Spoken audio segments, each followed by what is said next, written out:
যিশু আপনারা সবাই কেমন আছে? আমি কি ধন্যবাদ বলতে পারি? কাকে? ঈশ্বরকে। ঈশ্বরকে ধন্যবাদ বলা খুব অবশ্যই।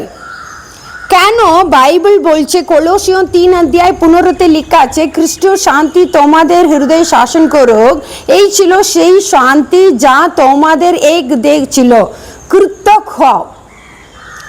কেমন লেখা আছে? কেন এইরকম কৃতজ্ঞ লেখা আছে আমরা দেখতে পাবো। আপনিও কৃতজ্ঞ হন। ঈশ্বর এটাই চান। दूसरा তিমোথেয় 3 অধ্যায় 2, 3, 4 এরকম লেখা আছে, মনুষ্যরা কেবল নিজেরকেই ভালোবাসে, টাকার লোভী হয়, অহংকারী হয়, অকৃতজ্ঞ হয়, ঈশ্বরের নিন্দা, পিতা মাতার অবাধ্যতা, মানে এত মন্দ কাজ মানুষটা করে, সেই জন্য ঈশ্বরকে ধন্যবাদ বলার হৃদয় নেই। আজকে আমরা দেখব কেন ঈশ্বরকে ধন্যবাদ দেওয়া ভালো। ইসাইয়া 54:7 লেখা আছে, আমি পড়ছি, কারণ এক মৃত্যুর জন্য আমি তোমাকে ত্যাগ করেছি, কিন্তু মহাদয়ায় আমি তোমাকে ঝোড়ে রাখবো। মানে কখনো কখনো লাগে ঈশ্বর আমাকে ত্যাগ করেছে, আমাকে ভুলে গেছে এমন লাগে, কিন্তু কখনো ঈশ্বর আমাদেরকে ছাড়ে না।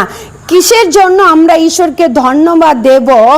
প্রথমটা পরিবার, শিশুদেরকে আর মন্ত্রণালয় মানে মিনিস্ট্রিটাকে আমরা খুব ভালোভাবে চালানোর জন্য ঈশ্বর শক্তি দিয়েছেন এই শালাব্দি।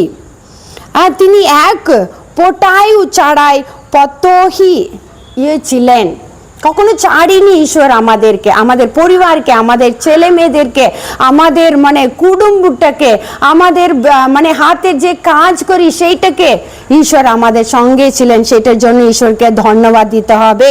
তিনি এক পোটাই ছাড়াই পতেহি ছিলেন না।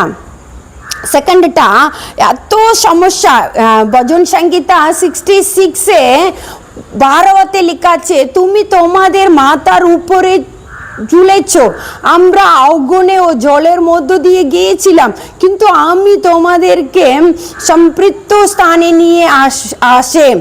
এত মানে সমস্যা আমাদের জীবনে এসেছে, অনেক রকমের সংক্রম ছিল আমাদের মধ্যে, আমাদেরকে কখনো ছাড়েনি ঈশ্বর। অসুস্থতা থেকে কখনো ছাড়েনি, ঋণের চাপ থেকে আমাদেরকে কখনো ঈশ্বর ছাড়েনি। এত অবদানে ঈশ্বর আমাদেরকে নিয়ে এসেছেন, আগেও আমাদের সঙ্গে থাকবেন। সেইটার জন্য ঈশ্বরকে আমরা খুব ধন্যবাদ দেওয়া খুব দরকার। ধন্যবাদ দিয়ে ঈশ্বরকে গৌরব করব। God bless you. Thank you.